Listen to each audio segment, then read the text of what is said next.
Саламатсыздар ма, құрметті бухгалтерлер. Бүгін біз 1С программасында счет на оплату, яғни төлем шоты қалай шығарылу керек, сол жайлы айтатын боламыз.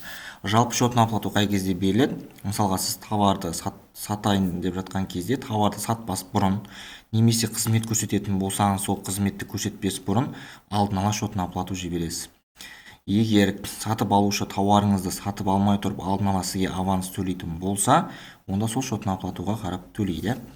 Қалай береміз? Продажаның ішінде счета на оплату покупателю документі арқылы создать басып, мына жерде дайын документ бар, сол арқылы көрсете салайын. Ішіне кірген кезде мысалға бірінші датасын қоямыз, код назначения платежа 710 тауар үшін, адрес доставки қойсаңыздар болады. Қандай контрагентке сатайын деп жатырсыз, қандай договор бойынша. Астына ТМЗ услуги ОС, ТМЗ деген товарный материальный запасы, яғни товарлы материалды қорлар. Егер товар материал сататын болсаңыз, онда ТМЗ вкладкасына енгізесіз. Товарларыңыздың атауы, олардың саны, бағасы, суммасы, НДС бар ма жоқ па, оларды көрсетіледі. Егер қызмет көрсететін болсаңыз, услуги вкладкасына енгізесіз. Қызметіңіздің атауы, саны, бағасы, сумма, НДС бар жоқ. ОС деген основные средства, яғни негізгі құрал сататын болсаңыз, оны осы вкладкаға енгізесіз.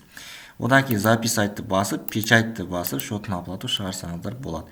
Екі экземпляр шығарылады, біреу өздеріңізде қалады, біреу жаңа сатып алушыға беріледі. Мына жерге исполнитель, бухгалтер қол қояды, және астың жаңа печать басасыздар. Печать кнопкасын басып принтерден шығарып аласыздар, немесе мына кнопканы басу арқылы өздеріңізді сақтап алсаңыз болады, PDF немесе Word түрінде.